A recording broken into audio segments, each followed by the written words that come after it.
In this video, we will prove the following result of angle bisectors of a triangle. It says that any angle bisector of a triangle separates the opposite side into segments whose lengths have the same ratio as the ratio of the lengths of the remaining two sides. We can use the figure below to illustrate this result. In this triangle ABC, AD is the angle bisector of the interior angle BAC.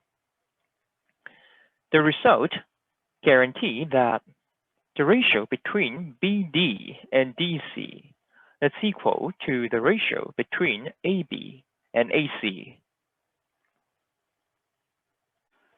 The trick to the proof is to extend the segment BA to a point E such that the segment AE is congruent to the segment AC.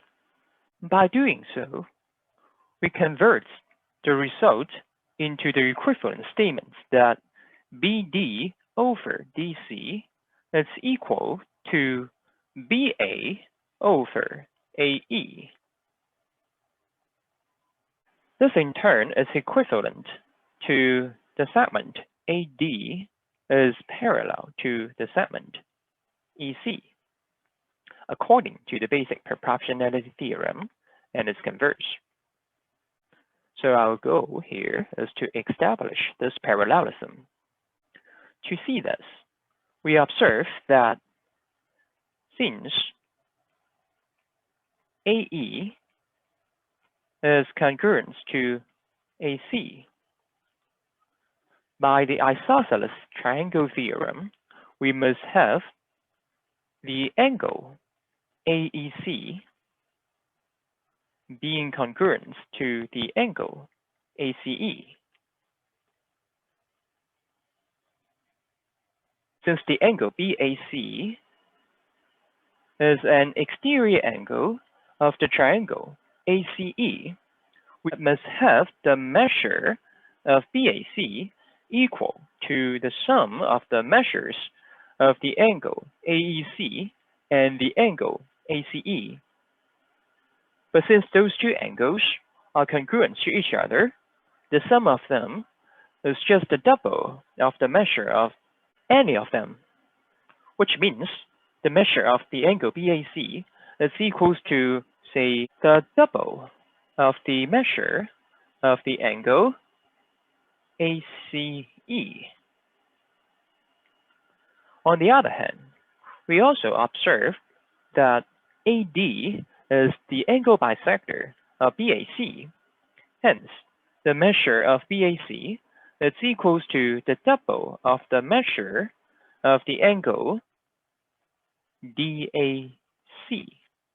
Consequently, we must have the measure of the angle DAC is precisely equal to the measure of the angle ACE.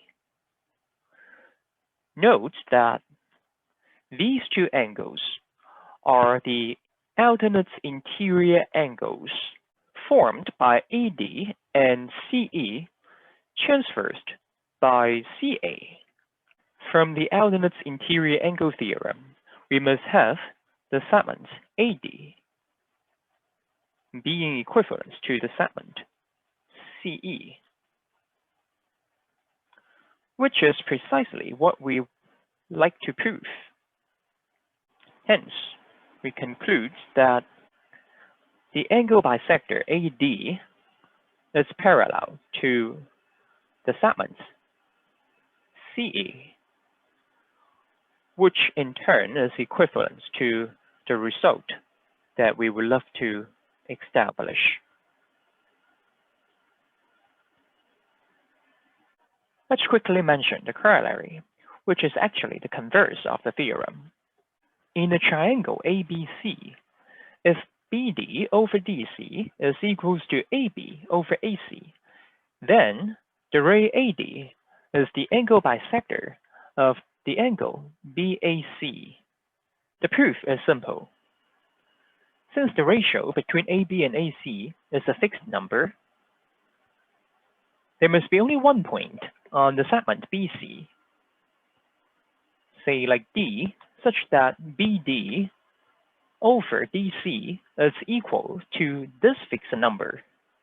On the other hand, according to the theorem, the intersection of the angle bisector of BAC with the line segment BC must be the point that divides the segment BC into two segments whose ratio is equal to AB over AC. Thus, the intersection must precisely the point D. Since there is precisely only one line on two distinct points, we conclude that AD must be the angle bisector of the angle BAC.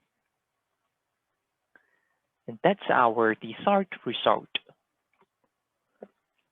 Thank you for watching. Until next time, enjoy doing the math.